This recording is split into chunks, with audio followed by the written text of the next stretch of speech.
Quelle est la situation géopolitique des États-Unis à la fin du mandat de Joe Biden? Après la défaite électorale du républicain Donald Trump en novembre 2020 et l'assaut du Capitole le 6 janvier 2021, la démocratie américaine est-elle véritablement sortie de la zone des tempêtes? L'hystérie du débat public a-t-elle cessé? Après la pandémie de Covid-19, la présidence démocrate de Joe Biden a mis en place 4 années d'investissement massif dans l'économie. Avec quel résultat? En matière de géopolitique externe, Joe Biden a-t-il été dans la continuité de Donald Trump ou bien a-t-il mis en place une rupture nette? Enfin, dans cette élection 2024, quels sont les États qui pourraient faire la différence entre le candidat républicain Donald Trump et la candidate démocrate Kamala Harris? Pour répondre à ces questions, nous avons l'honneur de recevoir Maxime Chervaux, professeur agrégé à l'Institut français de géopolitique à l'Université Paris 8. Maxime Chervaux est spécialiste de politique américaine, notamment de la géographie électorale. Maxime Chervaux, au sujet de la géopolitique des États-Unis à la fin du mandat de Joe Biden, quelle est l'idée reçue qui vous semble inexacte et pourquoi? Alors, je pense que plus qu'une idée reçue, c'est vraiment une mise en contexte qui est impérative aujourd'hui avec la politique américaine. C'est-à-dire que on a l'habitude d'en entendre beaucoup parler, d'élections américaines systématiquement, de sommes faramineuses dépensées pour chaque campagne électorale. On parle cette année de 10 milliards et demi à peu près pour la campagne qui est en cours et qui se termine en novembre. Et je pense que ce qui est indispensable à garder en tête à ce moment, c'est que ces 10 milliards de dollars, cette presse permanente pour les élections, elle est dirigée vers quelques millions seulement des 320 millions d'Américains. Une infime partie des États-Unis parce que la moitié des Américains sait déjà pour qui ils vont aller voter. Un tiers n'iront pas voter. Et les quelques personnes restantes qui peuvent faire basculer un État et donc l'élection au mois de novembre, peuvent se compter, et c'est peut-être 5, 10, 15, 20 000, 30 000 personnes qui peuvent faire basculer un État aujourd'hui. Et donc je pense que c'est cette remise en contexte d'une politique qui prend beaucoup de temps, et qui coûte très cher, mais qui est vraiment dédiée à quelques dizaines de milliers, quelques centaines de milliers de personnes.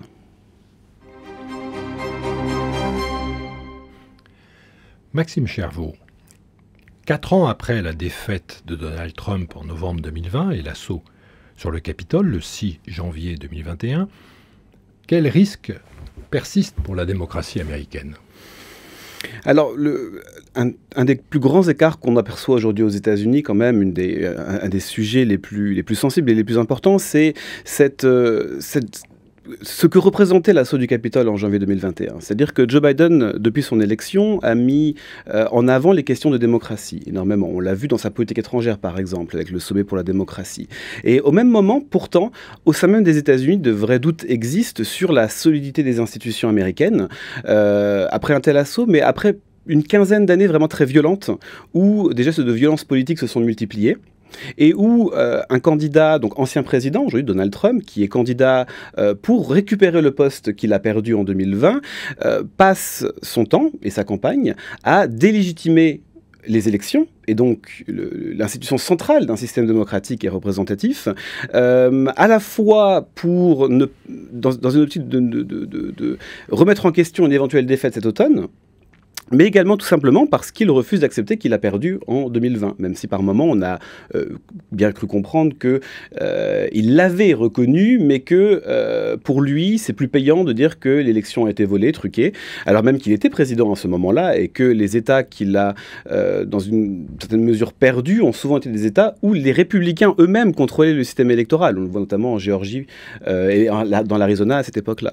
Et donc il y a aujourd'hui une réelle inquiétude dans un pays où les tentatives de limiter le vote, ou limiter l'accès au vote se multiplient, et où, même dans des endroits que les républicains contrôlent, d'autres républicains critiquent la gestion des élections, et donc tout simplement le résultat au bout du compte. On le voit au Texas et dans d'autres États. Mais comment est-ce qu'on peut expliquer qu'un pays qui se présente volontiers comme exemplaire, comme un modèle de démocratie, évolue dans cette direction? Et d'autre part, toujours dans la même question, quel est le rôle des réseaux sociaux dans tout ça? Parce que je me souviens qu'en 2008, lors de la première campagne pour Barack Obama, tout le monde de cesse beau dire sur l'importance des réseaux sociaux. On a l'impression qu'ils participent plus à l'hystérie du débat qu'à l'information du débat.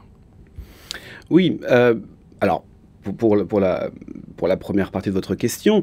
C'est vrai que on présente souvent les États-Unis comme le modèle démocratique par excellence. On est, et d'ailleurs d'autant plus du point de vue français, hein, nous sommes les deux révolutions jumelles qui ont amené un système qui se voulait comme démocratique et représentatif. Il faut, je pense, quand même raison garder du point de vue des États-Unis, car on est dans un système où la moitié du pays pendant une époque, et même encore jusqu'à une époque très récente, était ségrégée, où les violations du droit de vote étaient communes, et où dans certains endroits, on peut se poser aujourd'hui la question de savoir si la démocratisation de par exemple, ce sud ségrégué, mais pas que, c'est réellement faite. Il y a vraiment des questions importantes, étant donné qu'il n'est pas encore anodin de voir des gouverneurs ou des membres des exécutifs des États se vanter d'avoir retiré 100, 200, 300, 400 000 personnes des listes électorales à quelques semaines du scrutin. On l'a vu en Géorgie beaucoup en 2018-2020, un État qui est aujourd'hui un État clé. On le voit beaucoup au Texas. Hein, le gouverneur du Texas s'en est encore vanté il y a quelques semaines d'avoir retiré 500 000 personnes ou 450 000 personnes des listes électorales pour des raisons diverses et variées.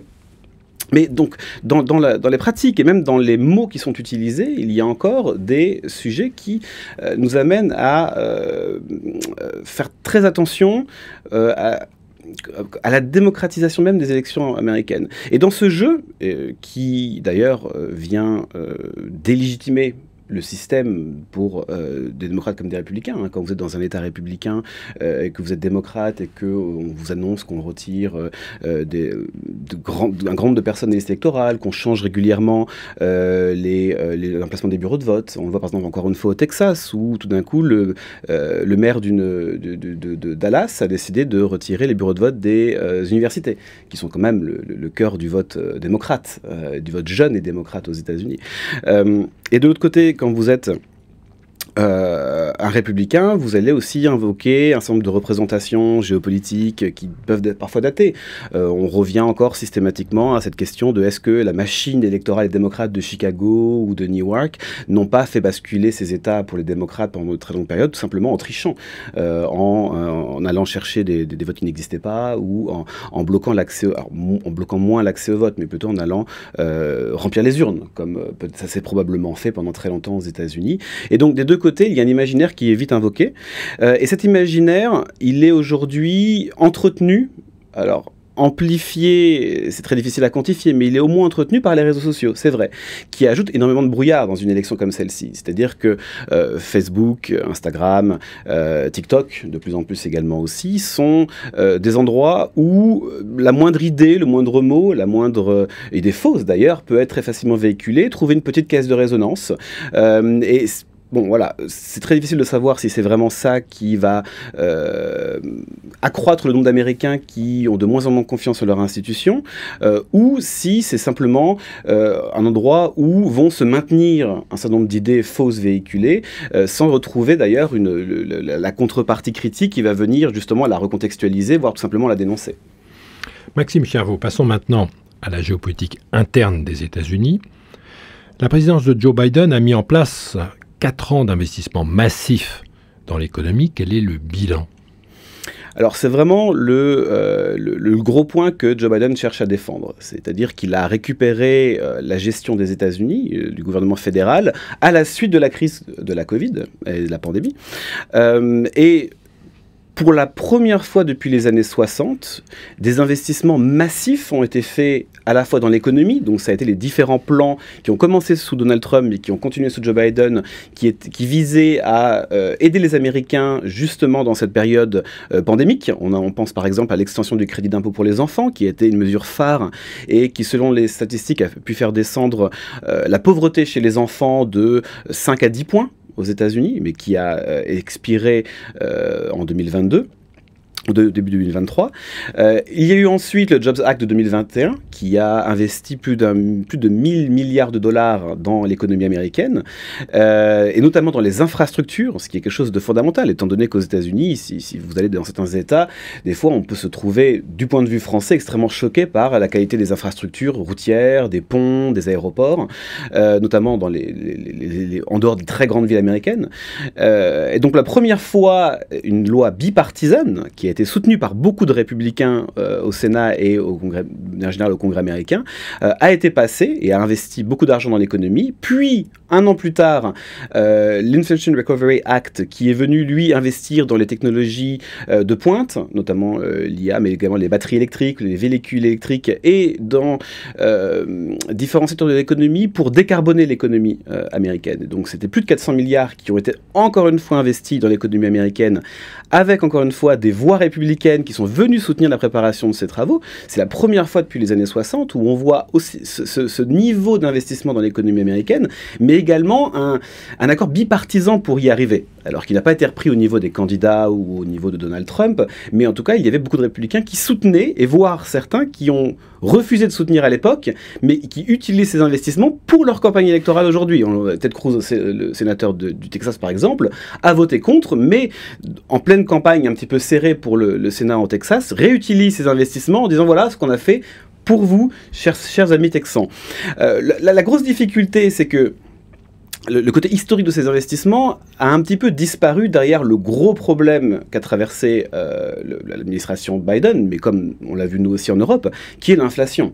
Et l'inflation aux États-Unis est montée à 9% en 2022, avec des pointes justement là où ça n'arrange pas Joe Biden, c'est-à-dire dans les grandes villes, notamment du Sud, qui peuvent être celles qui peuvent faire basculer un certain nombre d'États. Je pense à Atlanta, on pense à Las Vegas, on pense également à Phoenix dans l'Arizona, où l'inflation en 2022 a pu atteindre 12, 13, 15% à Las Vegas même en un an.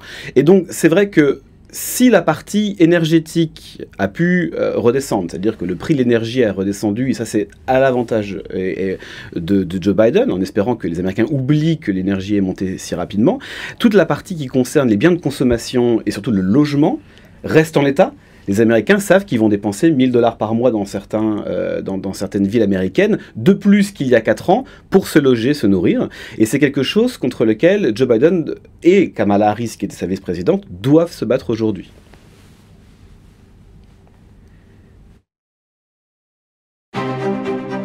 Planisphère, pour Radio Notre-Dame et RCF. Pierre Verluise.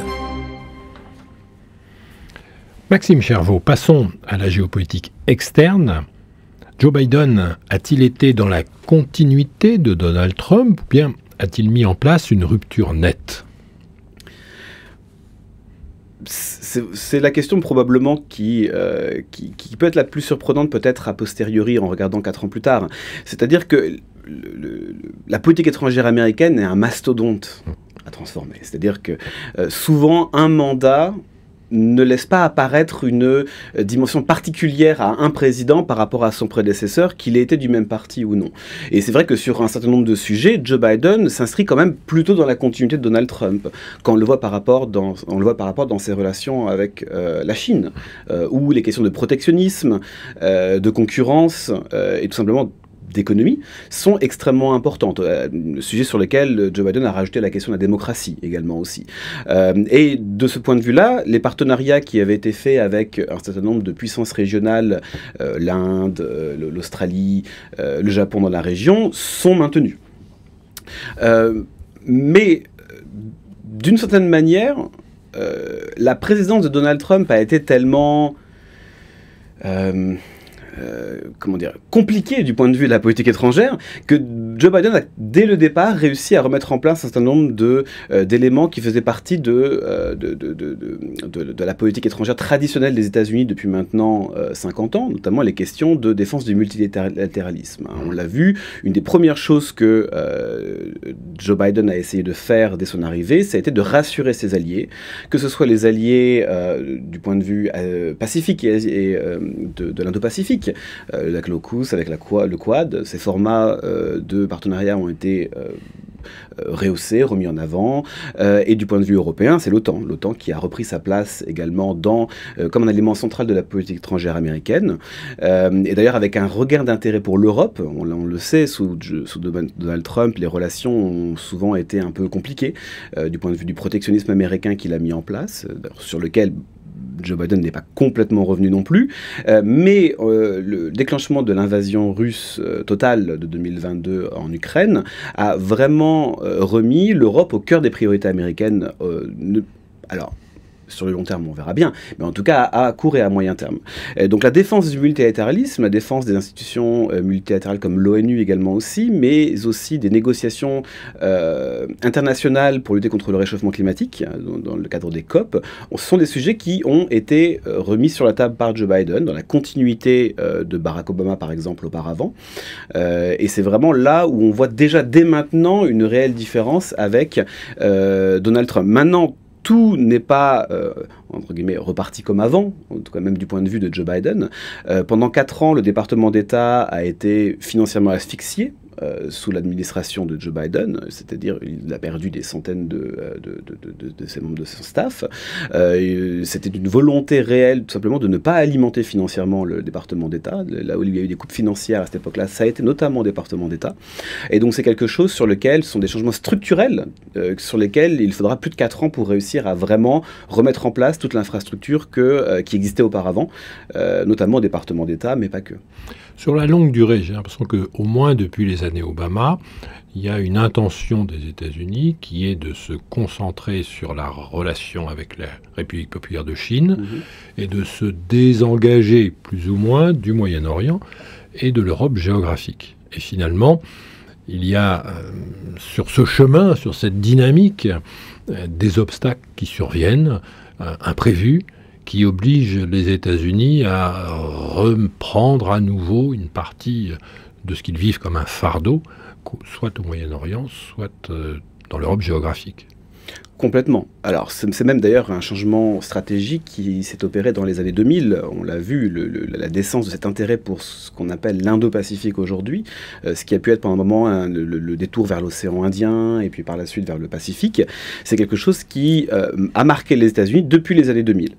Et d'ailleurs, qui a eu un impact non seulement dans les relations avec l'Union européenne, mais également avec la Russie. On l'a vu dès l'administration de George W. Bush à l'époque, ou même d'ailleurs sous Barack Obama. Cet intérêt et ce changement à long terme, il sera par la force des choses appelé à perdurer. C'est quelque chose qui est lié intrinsèquement avec les intérêts économiques et les intérêts politiques des États-Unis à l'échelle internationale. Cependant, on l'a vu, l'invasion russe de l'Ukraine et le conflit israélo-palestinien dans sa dernière évolution sont deux choses qui ont forcé les Américains à repenser à l'Europe, à repenser au Moyen-Orient, à un moment où il se désengageait progressivement depuis un certain nombre d'années. Joe Biden est quelqu'un qui connaît très très bien le dossier ukrainien, étant donné qu'il a été une des figures au Congrès américain dans les années 90, justement de la gestion de l'après-URSS, que ce soit du point de vue de l'Ukraine, des pays baltes et même de la Russie. Donc il connaît très très bien ce sujet. Il avait d'ailleurs des relations assez mauvaises, passables voire mauvaises avec Vladimir Poutine dès son arrivée au pouvoir. Il faisait partie sous l'administration Obama de ceux qui étaient le plus critiques vis-à-vis de la Russie. Et du point de vue d'Israël, c'est le gros problème du parti démocrate. C'est-à-dire que le parti démocrate a toujours été critiqué du point de vue des républicains comme étant pas assez pro-Israël. Et donc ce qui est très très difficile à gérer du point de vue de Joe Biden aujourd'hui, et de Kamala Harris a fortiori, c'est de pouvoir se montrer critique de la politique israélienne sans apparaître comme étant anti-Israël. Et donc de faire le jeu de Donald Trump et du parti républicain. Maxime Chervaux, il est temps d'en venir justement à la géopolitique électorale, puisque la campagne présidentielle 2024 s'achève aux États-Unis. Quelles coalitions et quels États les campagnes républicaines et démocrates cherchent-elles à gagner et pourquoi ? Ça a été le grand changement de l'été. C'est-à-dire que quand nous sommes partis en vacances à la fin du mois de juin dernier ou courant juillet dernier, le jeu s'était très largement resserré. On l'a vu en 2020, Joe Biden a créé la surprise en récupérant les États traditionnellement bleus démocrates du Nord, de l'ancienne Rust Belt, la ceinture de rouille, c'est-à-dire le Michigan, la Pennsylvanie et le Wisconsin, et gagner des États qu'aucun démocrate n'avait réussi à gagner depuis des décennies, la Géorgie et l'Arizona, tout en resserrant l'écart en Caroline du Nord, au Texas et dans d'autres États du Sud, qu'on pensait fermés aux démocrates pour la longue durée. 3 ans et demi plus tard, Joe Biden avait atteint un record d'impopularité, on va dire, entre guillemets, notamment du fait de son âge, du fait de sa mauvaise prestation lors du débat qu'il a eu lieu contre Donald Trump. Et c'est vrai que tout le monde s'était dit, bon, il faut qu'il réussisse à garder la Pennsylvanie, le Wisconsin et le Michigan. Il n'a aucune chance de réussir à regagner l'Arizona, la Géorgie, et voire même il va perdre de toute façon le Nevada. Les démocrates avaient commencé de désinvestir dans le Nevada en se disant on n'a aucune chance de réussir à les gagner. Donc le jeu mathématique pour gagner l'élection présidentielle, c'était étroitement resserré pour Joe Biden. L'arrivée de sa vice-présidente comme candidate démocrate durant l'été a complètement changé la donne. C'est-à-dire que du point de vue démocrate, on va continuer son effort pour garder les États du Nord, qui sont les États qui avaient permis l'élection de Donald Trump en 2016, mais on va investir massivement dans ces États du Sud qu'on pense pouvoir gagner de nouveau, voire même d'autres États où on pense pouvoir faire la différence. Est-ce que aujourd'hui la Caroline du Nord est atteignable pour un candidat démocrate? C'est pas arrivé depuis Barack Obama en 2008. Voire même, est-ce qu'on pourrait réussir à regagner la Floride, que Barack Obama a gagné 2 fois, mais qui s'est écarté très largement des démocrates les 2 élections par la suite. Et donc, du coup, le jeu est grand ouvert. En sachant que, et c'était d'où le propos introductif qu'on a eu, une élection aux États-Unis se fait au suffrage universel indirect, donc du coup on vote pour des grands électeurs qui ensuite donnent la victoire à un camp ou à un autre, et un État, chaque État clé peut se gagner à quelques milliers de voix, quelques dizaines de milliers de voix. Et donc c'est pour ça qu'il y a un investissement massif aujourd'hui, à travers la carte électorale. Donc on fait partie de... C'est une de ces élections où le nombre d'États clés peut atteindre la petite dizaine, ce qui est quand même rare ces derniers temps aux États-Unis.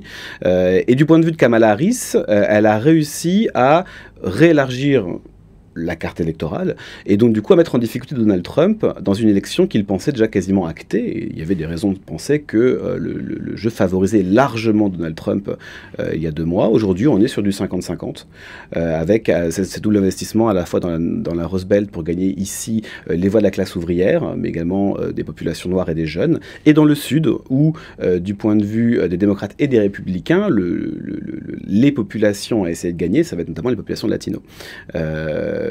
Qui grossissent et grandissent en proportion dans la population américaine en âge de voter, mais qui ont tendance à ne pas aller voter en grand nombre également. Donc ça va être tout l'enjeu de ces élections, et il va falloir regarder 8 à 10 États pour voir qui va gagner l'élection présidentielle de novembre prochain. Et vous êtes spécialiste du Texas. Quid du Texas ? Alors, le Texas, c'est vraiment la grande interrogation aux États-Unis. On est dans un État qui, aujourd'hui, est un État qu'on appelle majoritaire-minoritaire, c'est-à-dire que vous avez la population blanche qui, il y a encore 20 ans, représentait une majorité de la population. Aujourd'hui, elle est une minorité de la population, à peu près 38-39%, alors que la population hispanique est montée à 39-40%. Et si on regarde la trajectoire électorale d'États comme la Californie, comme l'Arizona, le Nevada, qui ont suivi cette trajectoire électorale il y a 20 ans, ils sont tous devenus des États démocrates. Mais le Texas, non. Le Texas, pour l'instant, c'est un petit peu resserré, mais les républicains ne sont pas en danger. Et c'est justement là où un certain nombre d'éléments dans l'organisation même des élections, mais même du jeu politique au Texas, nous amènent à nous poser un certain nombre de questions. C'est-à-dire que quand un gouverneur se vante de retirer 450 000 personnes des listes électorales à 6 semaines des élections, 8 semaines des élections, il y a peut-être, une partie d'entre eux sont des personnes qui sont décédés naturellement, qui ont changé d'état, qui n'ont pas répondu à des courriers leur demandant de vérifier, de confirmer leur adresse. Mais la manière même de vendre les choses laisse à penser qu'il y a une volonté de maintenir la pression sur l'électorat, voire même de choisir dans une mesure l'électorat. On le sait, il y a des enquêtes qui ont été faites, notamment à El Paso, sur la frontière avec le Mexique, où des populations, notamment hispaniques, latino, disent qu'elles ont peur d'aller voter. Et c'est quelque chose qui est, à mon sens, un héritage encore de la période ségrégée aux États-Unis, et de tout ce long début du XXe siècle. Et il y a encore des pratiques qui existent qui nous amènent à penser que ce n'est pas simplement des comportements électoraux différents, mais que dans un état où la participation atteint 50-55%, il y a vraiment une volonté de trier qui va aller voter, et encore une fois cet automne pour les élections présidentielles. Maxime Chervos, si vous deviez nous conseiller une lecture pour suivre le processus des élections aux États-Unis, quelle serait cette lecture ? Je pense que je renverrais vers un classique. Je renverrais vers le roman de Robert Penn Warren, Les Fous du Roi, qui parle d'un candidat populiste et sa gestion du pouvoir. Parce que ça reste encore, malheureusement, vraiment d'actualité aujourd'hui aux États-Unis. Merci Maxime Chervaux. Un grand merci également à notre réalisateur, Guillaume Nougaret. Planisphère recevait Maxime Chervaux, professeur agrégé à l'Institut français de géopolitique, spécialiste de politique américaine, notamment de la géographie électorale. Chères auditrices, chers auditeurs, à la semaine prochaine.